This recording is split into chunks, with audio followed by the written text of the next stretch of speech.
오늘 우리에게 주시는 하나님 말씀 여호수아 9장 1절부터 15절까지의 말씀입니다.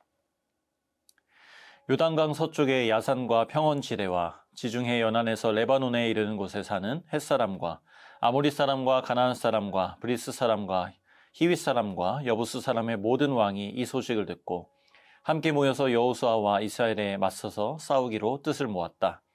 히윗 사람인 기브온 주민들은 여호수아라는 사람이 여리고성과 아이성에서 한 일을 듣고서 여호수아를 속이기로 결정하였다. 그들은 낡은 부대와 헤어지고 터져서 기운 가죽 포도주 부대를 나귀에 싣고서 외모를 사절단처럼 꾸미고 길을 떠났다. 발에는 낡아서 기운 신을 신고 몸에는 낡은 옷을 거쳤으며 마르고 곰팡이 난 빵을 준비하였다. 그들은 길갈 진에 있는 여호수아에게 와서 그와 이스라엘 사람들에게 말하였다. 우리는 먼 곳에서 왔습니다.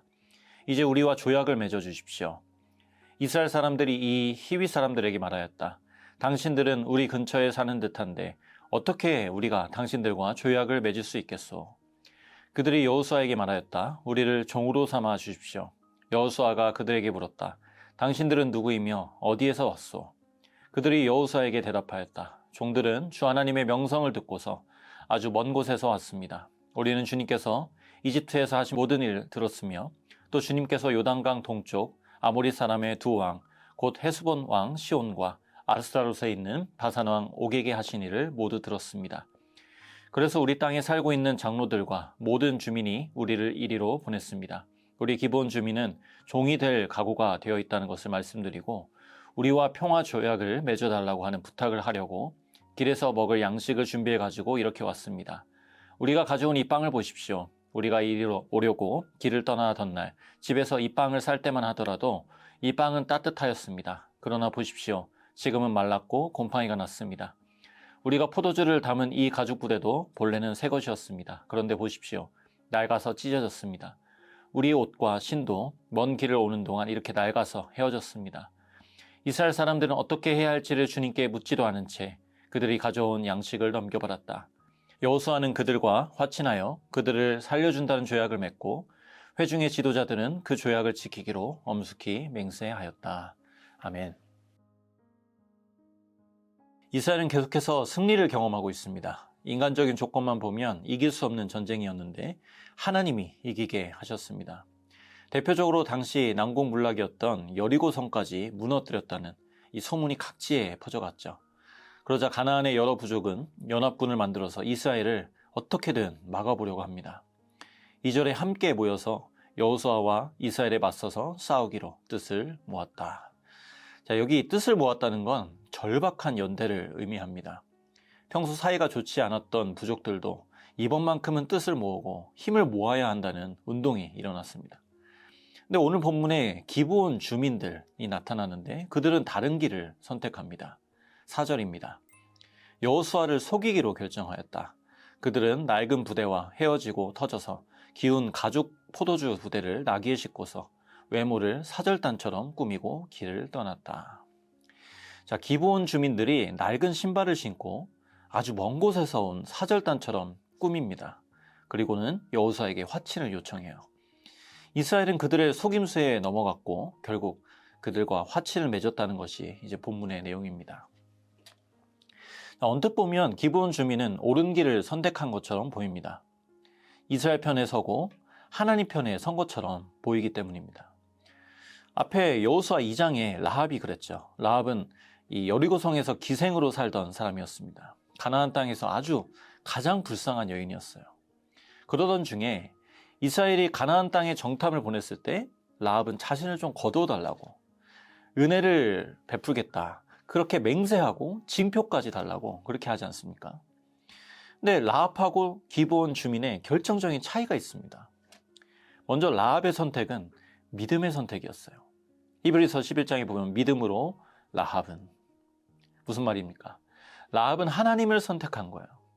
반면에 기브온 주민의 선택은 믿음에서 온 것이 아니었습니다. 그저 생존을 위해서 더 강해 보이는 쪽을 선택한 것뿐이에요.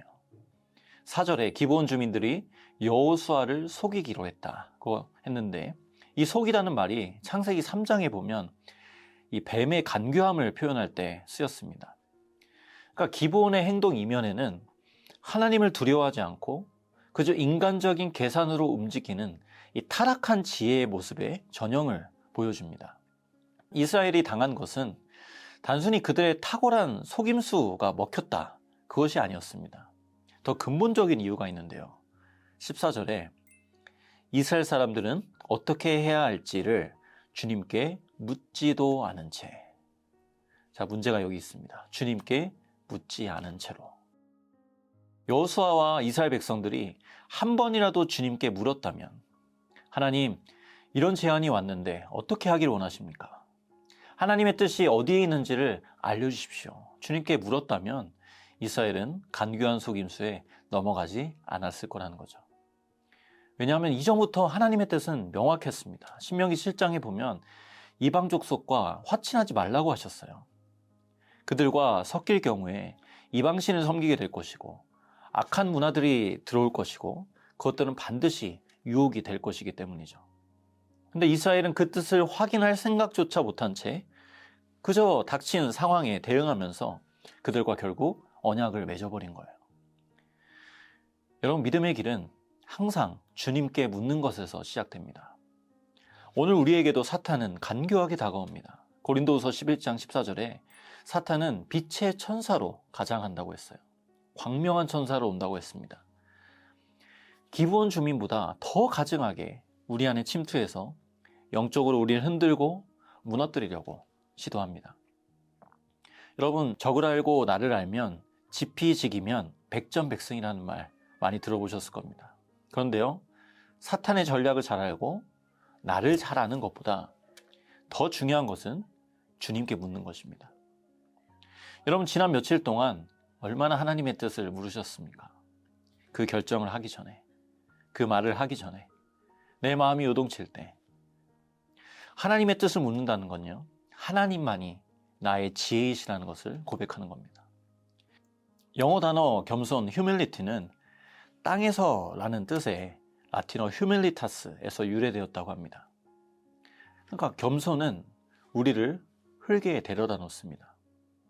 흙에 불과했던 우리가 영적인 존재가 되고 하나님의 자녀가 된 것은 다 그분의 숨결과 그분의 은혜와 일하심으로 된 것임을 기억하는 것이 겸손입니다. 야고보서 1장 5절에 여러분 가운데 누구든지 지혜가 부족하거든 모든 사람에게 아낌없이 주시고 나무라지 않으시는 하나님께 구하십시오. 그리하면 받을 것입니다. 여기 뭐라 그럽니까? 누구든지 지혜가 부족하거든. 누가 하나님께 지혜를 구합니까? 내게는 지혜가 부족하다. 내게는 지혜가 없다고 인정될 때 비로소 지혜를 구합니다. 하나님의 도우심이 없다면 내가 흙과 같은 존재임을 깨달을 때 우리가 기도합니다. 우리가 정말 극심한 고난 중에 있을 때면 이렇게 기도하죠. 말 그대로 낭떠러지로 내몰린 것 같은 그 상황 가운데 세상 그 어디서도 해결책이 보이지 않는 그곳에서 하나님, 어찌하면 좋습니까? 하나님, 정말 앞이 보이지 않습니다. 저 좀 도와주세요. 그때 우리는 하나님께 묻죠. 왜냐하면 내 힘으로 해결할 수 없다는 사실이 너무 분명하기 때문입니다.